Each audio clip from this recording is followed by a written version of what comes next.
हूँ, प्रणाम करता हूँ। कोटि कोटि प्रणाम सभी लोगों को। मैं वैद्य अरविंद पाठक।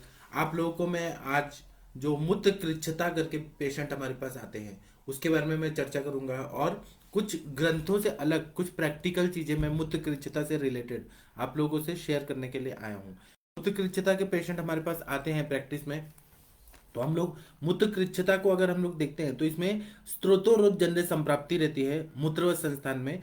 और जिस तरह से साम मल होता है, साम कफ होता है, साम पित्त होता है, साम वायु होता है, इसी तरह से साम मूत्र होता है। तो साम मूत्र रिलेटेड जो भी व्याधियां होती है उससे मूत्र कृच्छता हो जाती है, स्त्रोतोरोध होता है, क्योंकि आम जो रहता है वह मूत्र संस्थान को अवरोध अवरोध करता है और जिसके वजह से मूत्र कृच्छता हो जाती है। तो मूत्र कृच्छता जो रहती है वातज पित्तज कफज सान्निपातिज, इस टाइप से मैं आप लोगों को बताऊंगा, तो जो आप लोगों के प्रैक्टिस में बहुत ज्यादा काम आने वाला है। तो मूत्र कृच्छता का मतलब क्या होता है कि जब बहुत ज्यादा तकलीफ से, कठिनाई से और बहुत ज्यादा दर्द से, बहुत ज्यादा शूल युक्त ऐसा मूत्र यूरिन होता है, पेशाब निकलता है, तो उसको बोलते हैं मूत्र कृच्छता। या फिर एलोपैथी की भाषा में देखें तो उसको बोलते हैं यूरिनरी ट्रैक्ट इन्फेक्शन। आयुर्वेद में यूरिनरी ट्रैक्ट इन्फेक्शन को हम लोग साममूत्र प्रवृत्ति ऐसे बोलते हैं।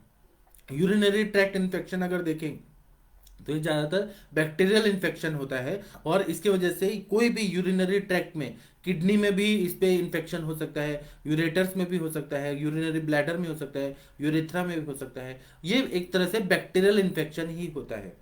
अगर हम लोग देखेंगे तो ज्यादातर पाया जाता है तो यूरिनरी ब्लैडर का इन्फेक्शन, जिसको सिस्टाइटिस बोलते हैं, उस तरह के पेशेंट हमारे प्रैक्टिस में आते हैं, जिसमें थोड़ा थोड़ा ऐसा ड्रॉप बाय ड्रॉप निकलता है यूरिन और बहुत ज्यादा जलन होती है और पीला पीला पेशाब होने लगता है। इसी तरह से जब किडनीज का इन्वॉल्वमेंट रहता है तो उसको बोलते हैं पाइलोनेफ्राइटिस, जब क्योंकि उसमें किडनी का इन्वॉल्वमेंट रहता है और उसमें कभी कभी पस फॉर्मेशन होने लगता है, कभी और किडनी भी सूज जाती है पाइलोनेफ्राइटिस में। जब किडनी में अगर इन्फेक्शन फैल गया है, यूरिनरी ट्रैक्ट इन्फेक्शन, तो उसको बोलेंगे पाइलोनेफ्राइटिस। और जब यूरिनरी ब्लैडर में बस्ती प्रदेश जो रहता है वहां पे अगर होगा तो उसको बोलेंगे सिस्टाइटिस। फिर अब हम सिम्टम्स अगर देखेंगे, अगर ब्लैडर का कोई इन्फेक्शन है, यूरिनरी ब्लैडर का इन्फेक्शन है तो क्या सिम्टम देखेंगे, और किडनी का इन्फेक्शन है तो क्या सिम्टम देखेंगे। ये मैं आप लोगों को जो भी बता रहा हूँ मैं आदरणीय गुरुजी वैद्य समीर जमदग्नि सर के नोट से बता रहा हूँ। मैं अपने गुरुजी को प्रणाम करता हूँ, और आप लोगों को मैं सारा जितना भी नॉलेज है जो हम लोगों को दिया है सर ने नोट्स से, वह मैं आप लोगों को शेयर करता हूँ, जो आप लोगों का प्रैक्टिस बढ़ाएगा। ये केवल किताबी नॉलेज नहीं, ये आप लोगों को प्रैक्टिस बढ़ाने के उद्देश्य से मैं यहाँ पे लेक्चर करता हूँ। जब ब्लैडर इन्फेक्शन होता है तो क्या होता है कि फ्रीक्वेंट यूरिनेशन होता है, बार बार थोड़ा थोड़ा थोड़ा थोड़ा यूरिन होता है, और उसमें ये रहता है कि इनकम्प्लीट इवैक्यूएशन ऑफ यूरिन, मतलब यूरिन एक बार में नहीं निकलता है। ऐसा पेशेंट हमारे पास आते हैं, उसमें कृत्य अपिकृत्य संज्ञताम, मतलब थोड़ा सा करके फिर से ऐसा लगता है कि अब फिर से आएगा फिर से आएगा, ये बार बार जाने की प्रवृत्ति रहती है जब यूरिनरी ब्लैडर में इन्फेक्शन होता है, जिसको हम सिस्टाइटिस बोलते हैं। उसी तरह से रात को बहुत ज्यादा यूरिन होता है, जिसको बोलते हैं नॉक्टेरिया नॉक्ट्यूरिया, जिसमें रात में बहुत ज्यादा यूरिनेशन होता है, दिन भर नहीं होगा लेकिन रात को बहुत ज्यादा ये तकलीफ होने लगता है। फिर तीसरा होता है यूरेथ्राइटिस, मतलब यूरेथ्रा में इन्फेक्शन हो जाता है, और उसके वजह से क्या होता है कि पेन होता है बहुत ज्यादा यूरेथ्रा में, या डिस्कम्फर्ट होता है, जलन होती है बहुत ज्यादा जब भी यूरिन पास करते हैं। और दूसरा क्या होता है कि बर्निंग बहुत ज्यादा होता है, जलन होती है पेशेंट को, थोड़ा भी यूरिन करके आएगा तो उसको बहुत ज्यादा जलता है, ऐसा लगता है जैसे उसने कुछ तो लाल मिर्ची पाउडर बहुत ज्यादा खा लिया और वो जला रहा है, इस तरह से उसको कंडीशन होती है। इसको यूरेथ्राइटिस ये भी कंडीशन मानते हैं। जो यूरिनरी ब्लैडर का इन्फेक्शन है वो यूरेथ्रा तक भी चला जाता है, या यूरेथ्रा का इन्फेक्शन यूरिनरी ब्लैडर में, मतलब वहां पे इन्फेक्शन रहता है। उसी तरह से जो सुप्रा प्यूबिक रीजन जो है वहां पे पेन होता है मिड लाइन में, मतलब जहां से सुप्रा प्यूबिक रीजन है बीच में, जो यूरेथ्रा के ऊपर का जो बोन का एरिया है वहां पे दर्द होता है और बहुत ज्यादा सीवियर पेन हो रहा होता है। उसी तरह से पायरिया ऐसा होता है जिसमें पस फॉर्मेशन होता है, पस आता है, यूरिन पास करने के पहले भी आएगा, बाद में भी आएगा, और यूरिनेशन के टाइम पे भी पस आएगा, तो इसको बोलते हैं पायूरिया। पायूरिया मतलब पस इसमें आता है। उसी तरह से हेमेचूरिया जब ब्लड आता है यूरिन में। ये सारे सिस्टाइटिस के ही कॉम्प्लिकेशंस में हमारे पास पेशेंट आते हैं। इसी तरह से पायरेक्सिया मतलब माइल्ड फीवर रहता है, ज्वर रहता है, क्योंकि यूरिनरी ट्रैक्ट इन्फेक्शन रहेगा तो जरूर बुखार तो जरूर आएगा, क्योंकि बैक्टीरियल इन्फेक्शन रहता है। इसी तरह से जो यूरिन होगा उसका गंदा फाउल स्मेलिंग आएगा, क्लाउडी यूरिन आएगा, ऐसा लगेगा जैसे बहुत ही गंदा यूरिन आ रहा है। और उसको ही आविल मूत्रता बहुमूत्रता ऐसा बोला जाता है। बहुत गंदा स्मेल वाला आता है, थोड़ा भी करके आएगा पेशेंट तो पेशेंट को खुद भी यूरिन सहन नहीं होता है। और इसमें ऐसा बोलते हैं कि बस्त गंध, मतलब जिस तरह से बकरे का मूत्र होता है उस तरह से यूरिन होता है। मतलब बकरे का यूरिन बहुत ही बेकार होता है स्मेल में, फॉल स्मेलिंग और क्लाउडी यूरिन इस तरह से होता है जब सिस्टाइटिस का कंडीशन होता है। अब हम लोग देखेंगे, और अब इसमें जो हिमेचूरिया है, ब्लड इन यूरिन, ये अगर ज्यादा दिन तक रहा तो रक्त पित्त जन्य संप्राप्ति होती है, अधोग रक्त पित्त जन्य, मतलब रक्त और पित्त दूषित हो जाता है। तो ये हम लोग ने एक सिम्टम देख लिया। जो मूत्र कृच्छता जो रहती है, मतलब पेनफुल और डिस्कम्फर्ट वाला जो यूरिन होता है उसमें ये जब यूरिनरी ट्रैक्ट मतलब यूरिनरी ब्लैडर में जब इन्फेक्शन होता है तब होता है। अब इसी तरह से किडनी में अगर कोई इन्फेक्शन रहा तो क्या सिम्टम आएंगे, तो सारे ऊपर के जितने सिम्टम्स मैंने अभी बताए, जैसे कि फ्रीक्वेंट यूरिनेशन होगा, और जान के आने के बाद भी उसको लगेगा नहीं कि उसका यूरिन पूरा क्लियर हो गया है, मतलब इनकम्प्लीट इवैक्यूएशन ऑफ यूरिन, ऐसा सिम्टम आएगा। फिर रात को यूरिन बहुत ज्यादा आएगा। फिर उसके बाद में यूरेथ्राइटिस भी होगा, क्योंकि किडनी में है तो यूरेथ्राइटिस भी होके, सिस्टाइटिस होके भी किडनी पे होगा, तो इसकी वजह से बर्निंग होगा, बहुत ज्यादा डिस्कम्फर्ट होगा। उसी तरह से पेन होगा, सुप्राप्यूबिक रीजन में बहुत ज्यादा पेन, सीवियर पेन हो रहा होगा। फिर पस आएगा, हिमेचूरिया होगा, मतलब ब्लड आएगा। उसी तरह से फीवर रहेगा, और क्लाउडी और फॉल स्मेलिंग यूरिन ऐसा आएगा। ये सारे जितने सिम्टम हैं वह किडनी के इन्फेक्शन में, पाइलोनेफ्राइटिस में भी दिखते हैं। इसी तरह से एमएसिस, उल्टी आती है पेशेंट को बहुत ज्यादा, या जब किडनी में इन्फेक्शन रहता है तो उल्टी आना, एमएसिस होना, छर्दी होना, ये होता है। उसी तरह से बैक में, साइड में, ग्राइन एरिया में बहुत ज्यादा पेन होता है। इसी तरह से एब्डोमिनल पेन होता है, पेन मतलब पेट में, पेट फूला रहता है, आधमान रहता है, प्रेशर बहुत ज्यादा पड़ता है। उसी तरह से उसको ना ऐसे कांपते रहते हैं पेशेंट, चिल्स रहता है, मतलब शीत पूर्वक ज्वर जो रहता है, ठंडी बज के बुखार आता है, बुखार भी आता है जब किडनी का इन्फेक्शन, पाइलोनेफ्राइटिस रहता है। इसी तरह से रात को पसीना बहुत ज्यादा आता है, पूरा शरीर ठंडा है लेकिन रात को पसीना बहुत ज्यादा आता है, और बहुत ज्यादा थकावट रहती है। तो हम लोग ना इससे ये समझ जाते हैं कि इसमें किडनी का इन्वॉल्वमेंट है, पाइलोनेफ्राइटिस है। अब मूत्र कृच्छता तो है ही, हम इसको और भी आगे एनालिसिस करके देखते हैं तो इसमें चल गुण जो है वायु का वह कम हो जाता है, मतलब चल गुण का क्षय हो जाता है, और इसलिए यूरिन जो है वो अच्छे से नहीं निकल पाता है। वायु का ही गति, यहाँ पे अपान वायु की गति रुक जाती है या स्लो हो जाती है, चल गुण का क्षय हो जाता है। उसी तरह से उष्ण और तीक्ष्ण गुण जो पित्त का है वह बढ़ जाता है। जो भी कोई भी मूत्र कृच्छता रहे, सिस्टाइटिस रहेगा या फिर पाइलोनेफ्राइटिस रहेगा, मूत्र कृच्छता रहेगा, तो उष्णता और तीक्ष्णता यूरिन का और पित्त का, क्योंकि मूत्र से ही वो पित्त का मैनिफेस्टेशन हो रहा है, तो बहुत ज्यादा जलन होती है, दाहपाक ऐसे भी कंडीशन हो जाते हैं। उसी तरह से कफ का स्निग्ध गुण जो है वह कम हो जाता है, यह संप्राप्ति होती है। वायु का चल गुण कम हो गया, पित्त का उष्ण और तीक्ष्ण गुण बढ़ गया है, और कफ का स्निग्ध गुण कम हो गया है, ये कंडीशन आ जाती है। अब इसमें वातज मूत्र कृच्छता रहती है, पित्तज मूत्र कृच्छता रहती है, कफज मूत्र कृच्छता रहती है, सान्निपातिक मूत्र कृच्छता रहती है। तो हम लोग सान्निपातिक अवस्था जो रहती है वो क्रॉनिक यूरिनरी ट्रैक्ट इन्फेक्शन उससे मैच होता है। तो हम लोग ना इसी को एनालिसिस करके और क्या दवाइयों की योजना करें कि हमारा पेशेंट ठीक हो जाए। तो सबसे पहले हम लोगों को ना साम और साम मूत्र, ऐसा हम लोगों को पहले डायग्नोसिस करना चाहिए। कभी कभी साम कफ का भी लक्षण इसमें आ जाता है, और मूत्र जो रहता है वह कफ का स्थान ऐसा बताया, मतलब कफ के स्थान जब हम लोग देखते हैं तो मूत्र भी उसमें, क्योंकि मूत्र से क्लेद वाहनम, मूत्र जो रहता है वह क्लेद को पूरा बॉडी से निकालता है, क्लेद को बैलेंस करता है। तो इसीलिए कफ का स्थान मूत्र जो है वो कफ का स्थान ऐसा माना जाता है। इसलिए कफ की चिकित्सा यहाँ पर करते हैं और ज्वर चिकित्सा भी करते हैं, क्योंकि ज्वर की भी संप्राप्ति इसमें दिख जाती है। तो इसके लिए तिक्त रसात्मक, क्योंकि पित्त का उष्ण और तीक्ष्ण गुण बढ़ा हुआ है, और हमें ऐसा कोई रस देना है जो वायु को बढ़ाए, क्योंकि वायु का गुण जो है चल गुण क्षय हुआ है। तो जो तिक्त रस होता है वो वायु को थोड़ा ऊपर चल गुण को बढ़ा देगा, क्योंकि तिक्त रस, कटु रस, कषाय रस वायु का प्रकोपक है, तो इसलिए तिक्त रस बेस्ट रहता है। दूसरा, कटु रस दे नहीं सकते, क्योंकि कटु रस देंगे तो उष्णता तीक्ष्णता और बढ़ेगा, पित्त और बढ़ेगा। तो पित्त का शमन करने वाला भी दवाई चाहिए। और जो कफ का जो ये है, कफ को भी बैलेंस करने वाला चिकित्सा। तो इसीलिए तिक्त रसात्मक, क्योंकि सामता को भी हमें पहचाना है, साम मूत्र प्रवृत्ति हो रही है, इसलिए तिक्त रस सबसे बेस्ट है। और पित्त और कफ शमन चिकित्सा ये हम लोग देखते हैं, और आम पाचन यह भी देखते हैं। अब इसमें क्या क्या घटक द्रव्य, क्या क्या मेडिसिन रहता है, एक एक हम लोग वातज मूत्र कृच्छता, पित्तज मूत्र कृच्छता, कफज मूत्र कृच्छता, सान्निपातक मूत्र कृच्छता, इसके हिसाब से हम लोग देखेंगे। आप लोग को कोई भी मेरी बात समझ नहीं आ रही है या कोई डाउट है तो आप यहाँ पर इनबॉक्स में लिख दीजिए, हम लोग उस पर और चर्चा करेंगे। क्योंकि मैंने अपने हिसाब से पढ़ाई करके अपने सर के नोट से मैं पढ़ा रहा हूं, लेकिन मुझे मालूम नहीं है कि आप लोगों को क्या समझ आ रहा है क्या नहीं समझ आ रहा है। इसलिए आप लोग खुले मन से आप लोग लिखिए, हम लोग उसको डिस्कस करेंगे।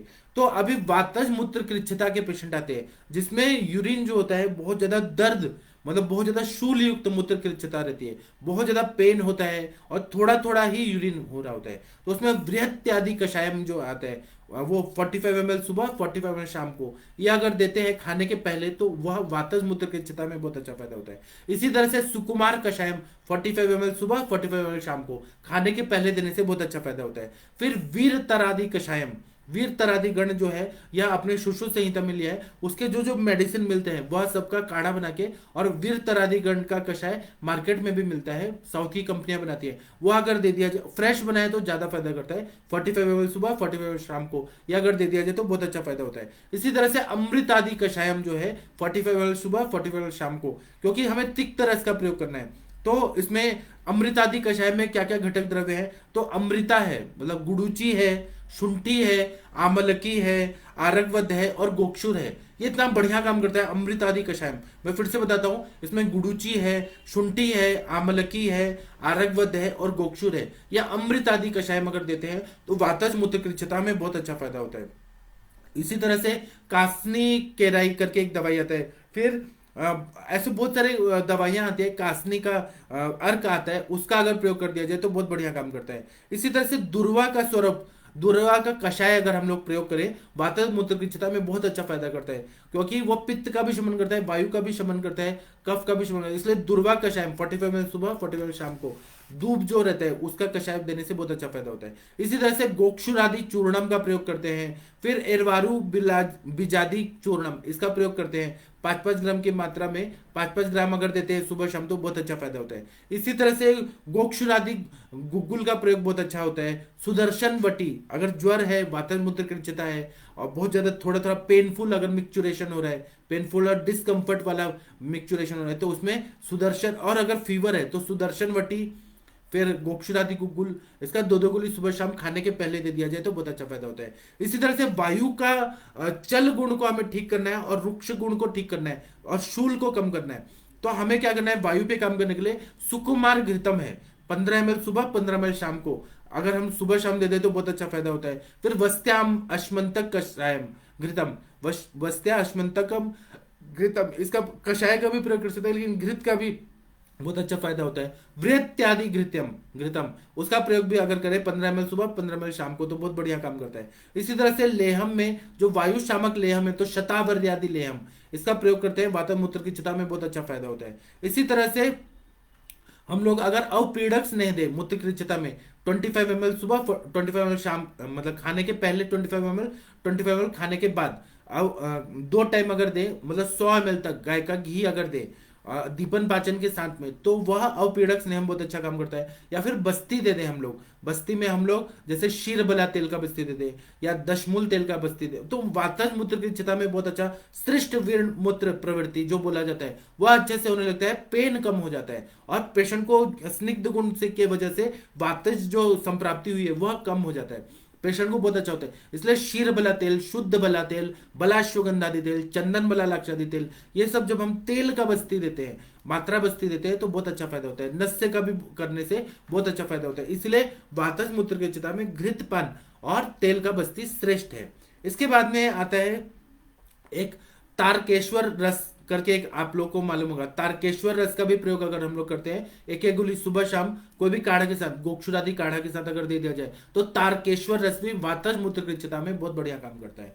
इसी तरह से जब पित्तज मूत्र कृच्छता रहती है, बहुत ज्यादा दाह प्रवृत्ति हो रही है, मतलब बहुत ज्यादा जलन हो रहा है और यूरिन जो है उसका एसिड लेवल बहुत ज्यादा बढ़ जाता है, तो इसमें हमें एसिड लेवल को बैलेंस करना है, उष्णता और तीक्ष्णता को ठीक करना है, दाह पाक जो कंडीशन है उसको बैलेंस करना है, तो हमें तिक्त रसात्मक द्रव्य का प्रयोग करना पड़ेगा, तिक्त मधुर कषाय रसात्मक द्रव्यों का। तो उसमें हम लोग कोकिलाक्ष कषाय कषायम का प्रयोग करते हैं। 45 ml सुबह, 45 ml शाम को अगर खाने के पहले दे दिया जाए तो बहुत अच्छा फायदा होता है। इसी तरह से त्रिफला का कषाय अगर दे देते हैं तो वह पित्तज मूत्र की क्षता में बहुत अच्छा फायदा होता है। फिर विदार्यादि कषायम का प्रयोग अच्छा होता है, शतावर्यादि कषायम का प्रयोग अच्छा होता है, सारीवादी कषायम का प्रयोग अच्छा होता है, श्वेत चंदनादि कषायम का प्रयोग। श्वेत चंदन जो है वो पित्तज मूत्र की क्षता में बेस्ट रहता है, वो पित्त की उष्णता तीक्ष्णता को बैलेंस कर देता है। इसी तरह से शतावर्यादि कषायम है जिसमें शतावरी है, कुश है, काश है, गोक्षुर है, विदारी है, शाली चावल है, इक्षु है, यह पित्तज मूत्र की क्षता में बहुत बढ़िया काम करता है।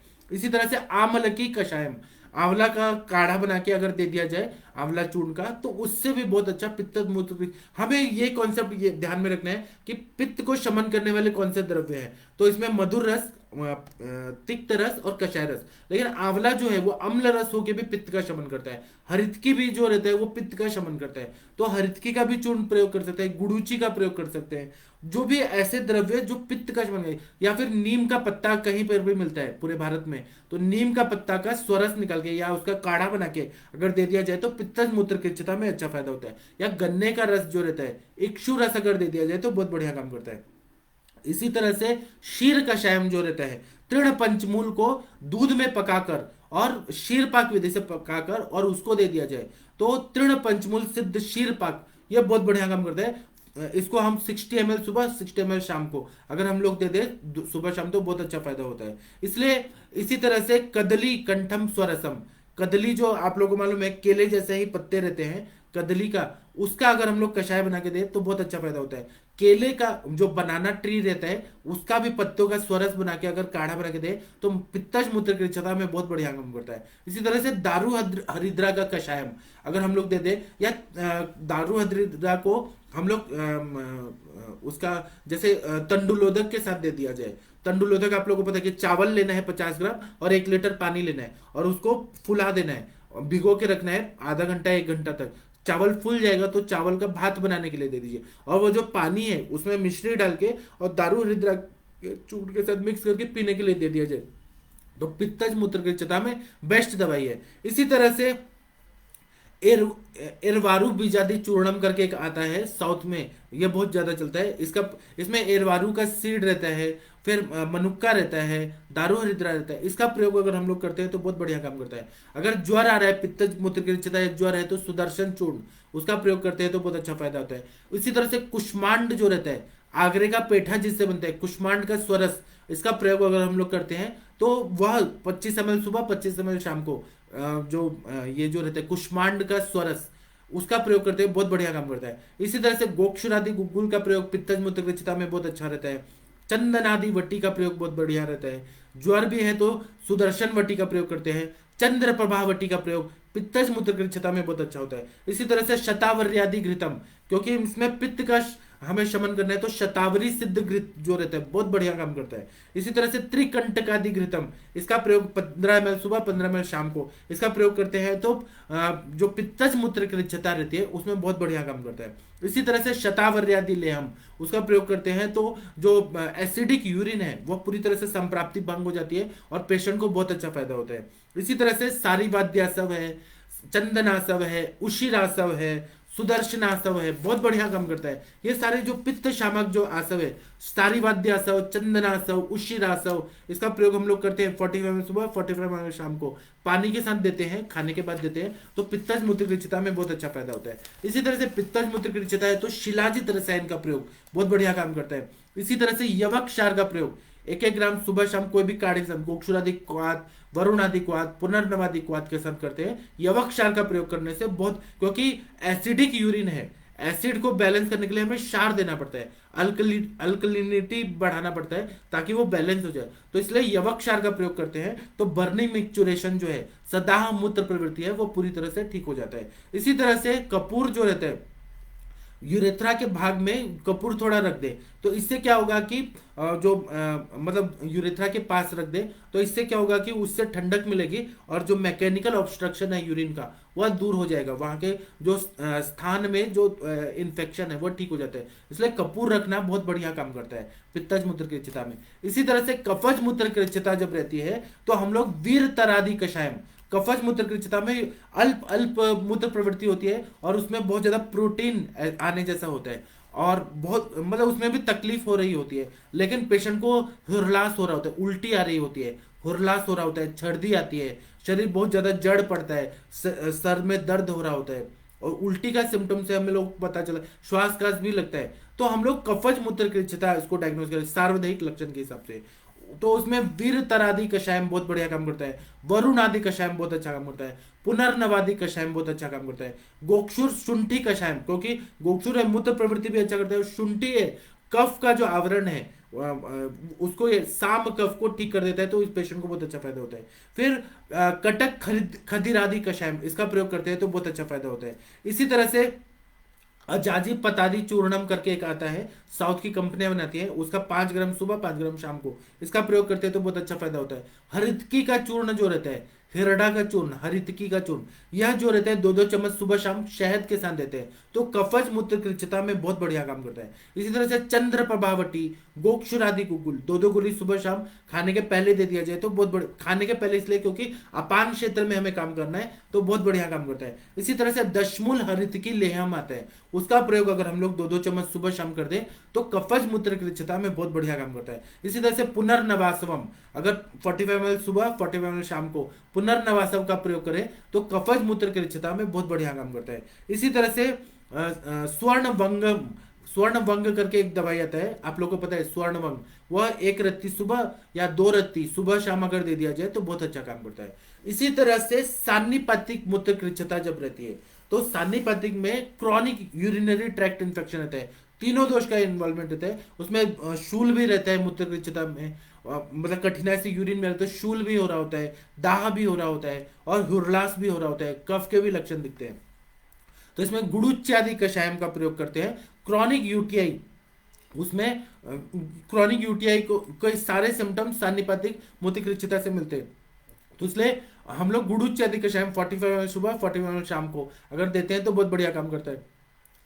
इसी तरह से बृहत्यादि कषायम 45 ml सुबह 45 ml शाम को देते हैं तो बहुत अच्छा फायदा होता है। हरित क्यादि कषायम 45 ml सुबह 45 ml शाम को देते हैं तो बहुत बढ़िया काम करता है। इसी तरह से पथ्या गोक्षुर आदि कषायम, पथ्या मतलब हरितकी और गोक्षुर, इसका प्रयोग करते हैं क्योंकि हरितकी जो है वो एंटी इंफ्लेमेटरी एक्शन करती है, बहुत अच्छा काम करती है, वहां पे पूरा तीनों दोषों को शमन कर देती है, इसलिए हरितकी गोक्षुर आदि कषायम 45 ml सुबह 45 ml शाम को अगर देते हैं तो बहुत बढ़िया काम करता है। फिर इसी तरह से वस्त्याश्मंतक घृतम, इसका प्रयोग करते हैं तो इसका प्रयोग करने से सान्निपातिक क्रॉनिक यूटीआई में बहुत बढ़िया काम करता है। इसी तरह से बृहत्यादि कषायम का प्रयोग करते हैं तो इसमें बृहत्यादि कषायम में बृहति रहता है, कंटकारी रहता है, पाठा रहता है, यष्टि मधु रहता है, इंद्रियव रहता है, तो ये क्रॉनिक यूटीआई में बहुत बढ़िया काम करता है। क्योंकि हमारे पास पेशेंट आते हैं 2-2 साल पुराने, यूरिनरी ट्रैक्ट इन्फेक्शन है, बहुत सारे एंटीबायोटिक खा लिए, नॉर्फ्लॉक्स खा लिया, सिटाल सिरप पी लिया, लेकिन वो ठीक नहीं हो रहे होते हैं, बहुत सारे ब्रॉड स्पेक्ट्रम एंटीबायोटिक है वो सब दे दिया जाता है लेकिन फायदा नहीं होता है।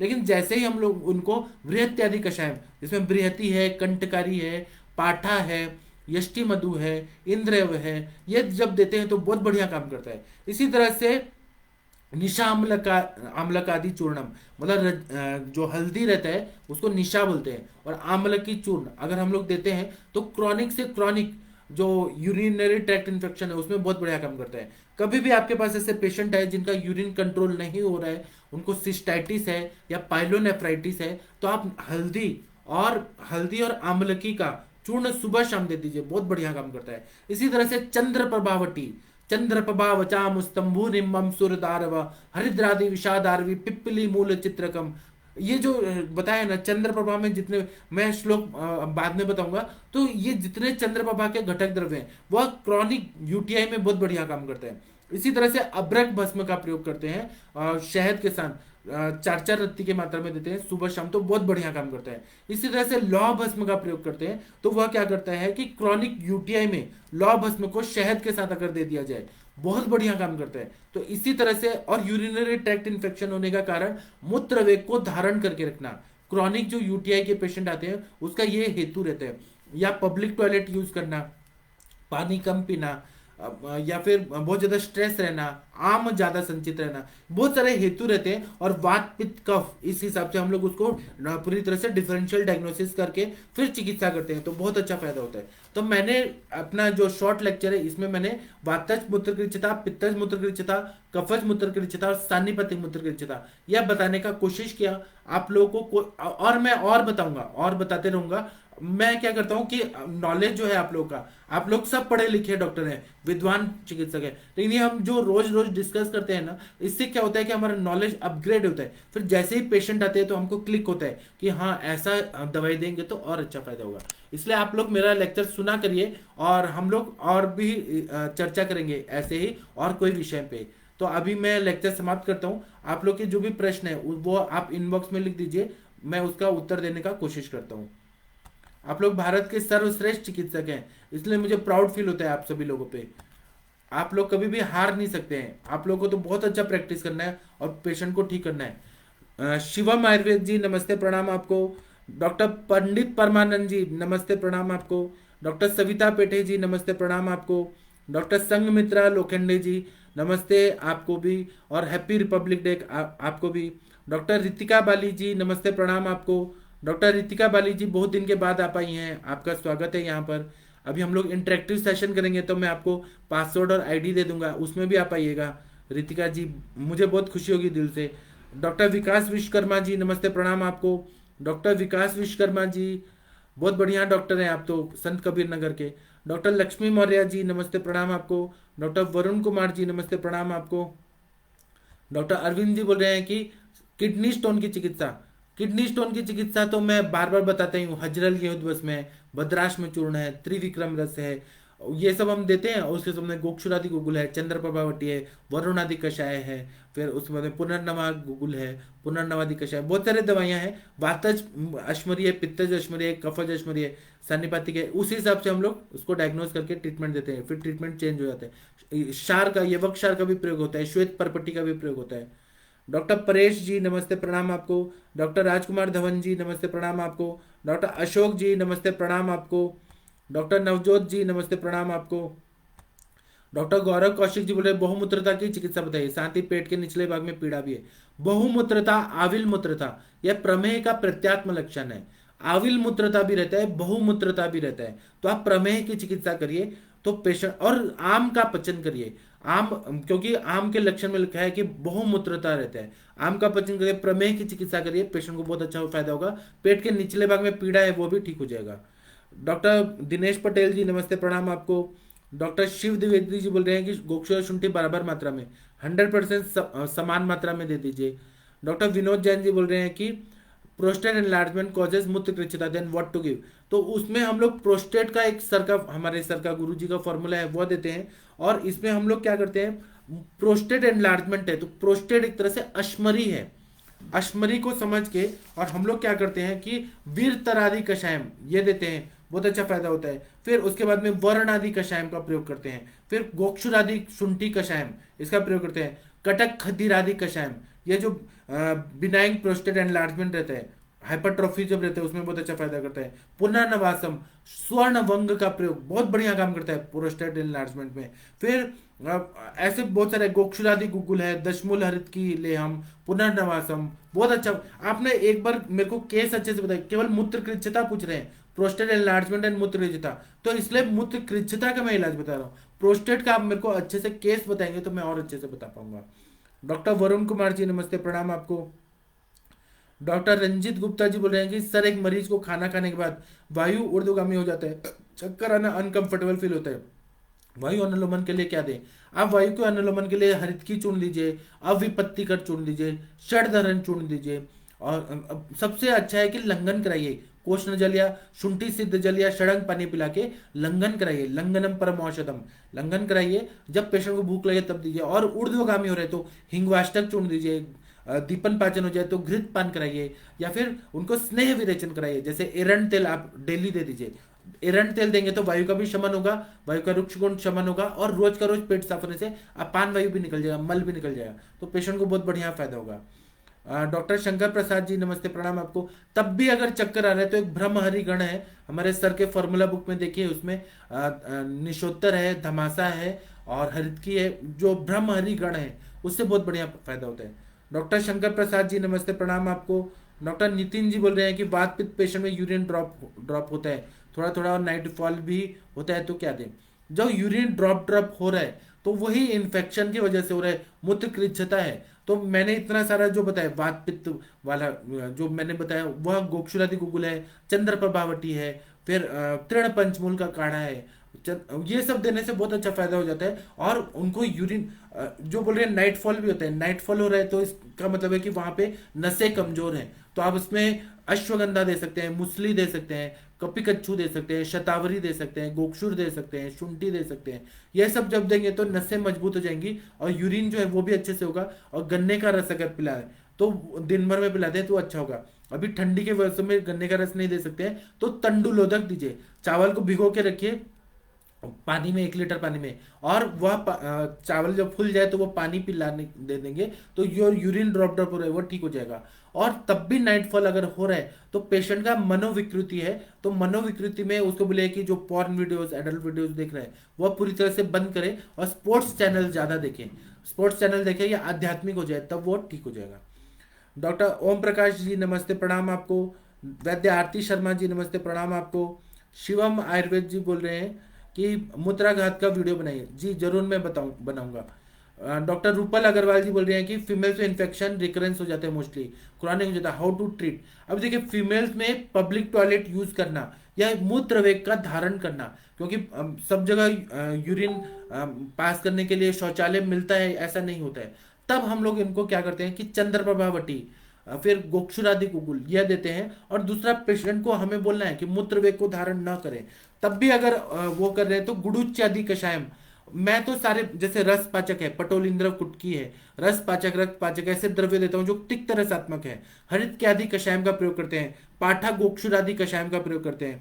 फिर निशा आमलकी चूर्ण, मैंने जो बताया ना, हल्दी लेना है और आमलकी का चूर्ण अगर हम लोग देते हैं तो वहां पे जो इन्फेक्शन क्रॉनिक हो गया है उसमें बहुत निशा अम्लकी का प्रयोग बहुत बढ़िया काम करता है। इसका प्रयोग करें, तंडुलोदक दे दीजिए और जो खीरा का बीज होता है वह खाने के लिए दीजिए, इक्षुरस दे दीजिए, तो रिकरेंस नहीं होगा, बिल्कुल भी नहीं होगा। और तब भी अगर हो रहा है तो मात्रा बस्ती दे दिया तो वह बहुत बढ़िया काम करता है। मात्रा बस्ती है तो चंदन बला लाक्षादि तेल है, क्षीरबला तेल है, दशमूल तेल है, उसका प्रयोग करते हैं। या गोक्षुर आदि घृत का प्रयोग कराते हैं, गोक्षुर का काढ़ा का प्रयोग कराते हैं तो सब ठीक हो जाता है। इन्फेक्शन है तब भी अगर हो रहा है, मतलब बहुत सारी दवाएं हैं, तो सूक्ष्म त्रिफला दे दीजिए या एकेटी दीजिए आयुर्वेद का, अमृता गुगुल, कैशव गुगुल, त्रिफला गुगुल। इससे ना रिकरेंस नहीं होता है।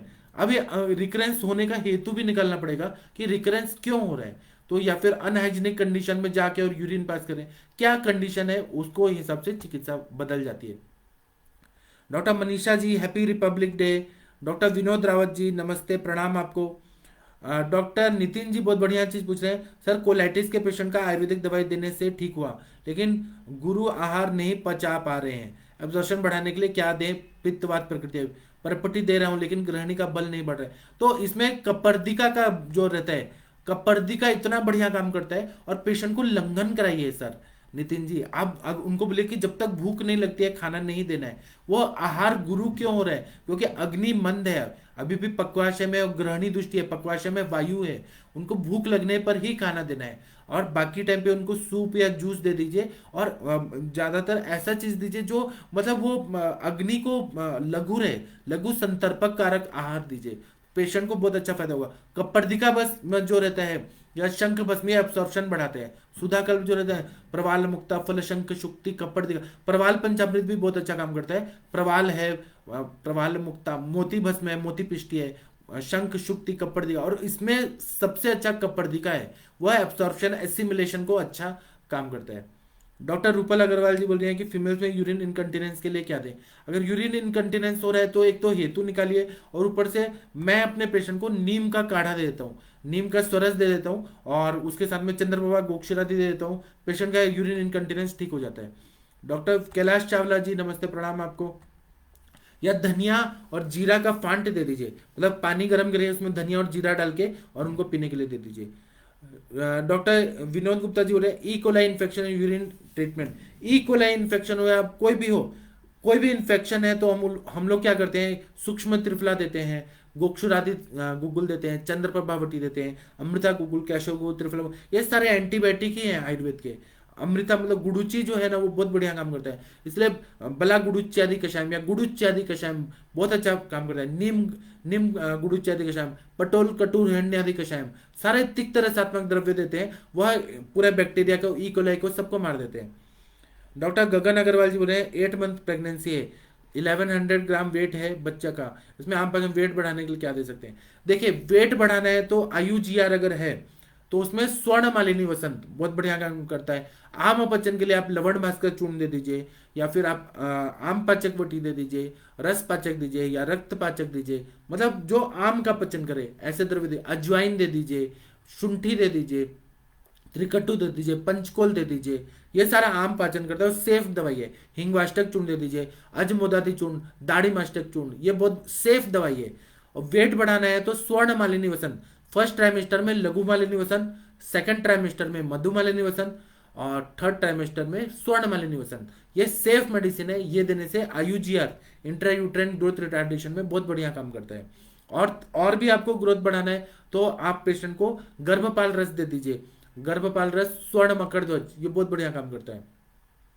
डॉक्टर RK मिश्रा जी नमस्ते प्रणाम आपको।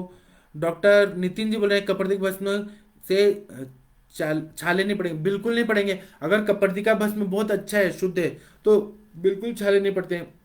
और अगर छाले पड़ रहे हैं, आपने कोई कंपनी मेडिकल लिया है, छाले पड़ रहे हैं तो गुलकंद के साथ दीजिए, तो बिल्कुल भी नहीं। और कपर्दिका भस्म से आज तक कभी छाले नहीं पड़ा है आपका वो। और अगर छाले पड़ रहे हैं तो नींबू का स्वरस से भावना देके उसको एक बार पुट दे दीजिए, मतलब वो या तो शुद्ध होगा अशुद्ध होगा, इसलिए ऐसा हो रहा है। तो नींबू स्वरस के साथ देते हैं तो उसका जो अल्कलिनिटी रहता है वो बैलेंस हो जाता है।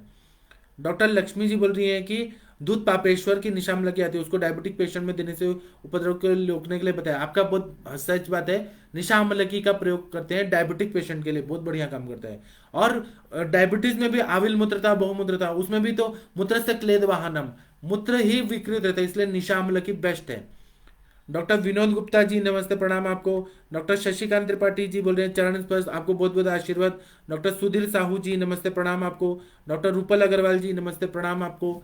आप लोग भारत के सर्वश्रेष्ठ चिकित्सक हैं, श्रेष्ठ ही नहीं सर्वश्रेष्ठ हैं। तो आप लोग ना कोई भी पेशेंट को आप लोग मॉडर्न का डायग्नोसिस देखिए आप, लेकिन आयुर्वेद में वात पित्त कफ उसको भी समझिए, तो आपका कभी भी। और आप लोग ना ऐसे द्रव्य निकालिए, अगर आपको नहीं आ रहा है तो आप मुझसे पूछिए। आप लोग ना कोई भी पेशेंट को ठीक कर सकते हैं, लेकिन आपका बेसिक कॉन्सेप्ट क्लियर होना चाहिए। मतलब निदान क्या है, क्यों वो बीमारी हुआ है, वो निदान निकालना सोचिए, और संप्राप्ति क्या बन रही है। उसके बाद में अंशांश कल्पना से हम लोग क्या इलाज करें कि पेशेंट हमारा ठीक हो और फास्ट ठीक हो। पेशेंट के पास टाइम नहीं है आज। आप ना सोचेंगे कि 1 साल बाद ठीक करेंगे, तो नहीं, आपको कुछ ना कुछ तो पॉजिटिव रिजल्ट दिखाना पड़ेगा, तभी पेशेंट हमारे पास टिकेंगे। तो आप करिए। और आपको कोई भी अगर डिफिकल्टी आती है तो आप व्हाट्सएप ग्रुप में आइए, या फिर आप मुझे कॉल करिए, मैंने अपना नंबर दे दिया है, व्हाट्सएप करिए, या फिर इंटरेक्टिव सेशन में आइए, हम लोग डिस्कस करेंगे। हम सब आपके साथ हैं, कोई भी आप लोग घबराइएगा मत। चैलेंजिंग से चैलेंजिंग केसेस लेना है आपको, हर चैलेंजिंग केसेस लेना है, और उसको हम लोग सॉल्व करेंगे साथ मिलके। तो अभी मैं अपना समाशा बंद करता हूँ, ये लेक्चर बंद करता हूँ। हम लोग अब 8:15 मिलेंगे इंटरेक्टिव सेशन में। इंटरेक्टिव सेशन का मैंने ID और पासवर्ड दे दिया है, आप सब लोग जुड़िए। और व्हाट्सएप ग्रुप में ज्वाइन होना है किसी को आयुष दर्पण के, तो आप मुझे मैसेज करिए, मैंने अपना नंबर दिया है, मैं आपको लिंक दूंगा, वो लिंक भर के आप लोग ज्वाइन हो सकते हैं। तो अभी का मैं लेक्चर समाप्त करता हूँ। प्रणाम सभी लोग को।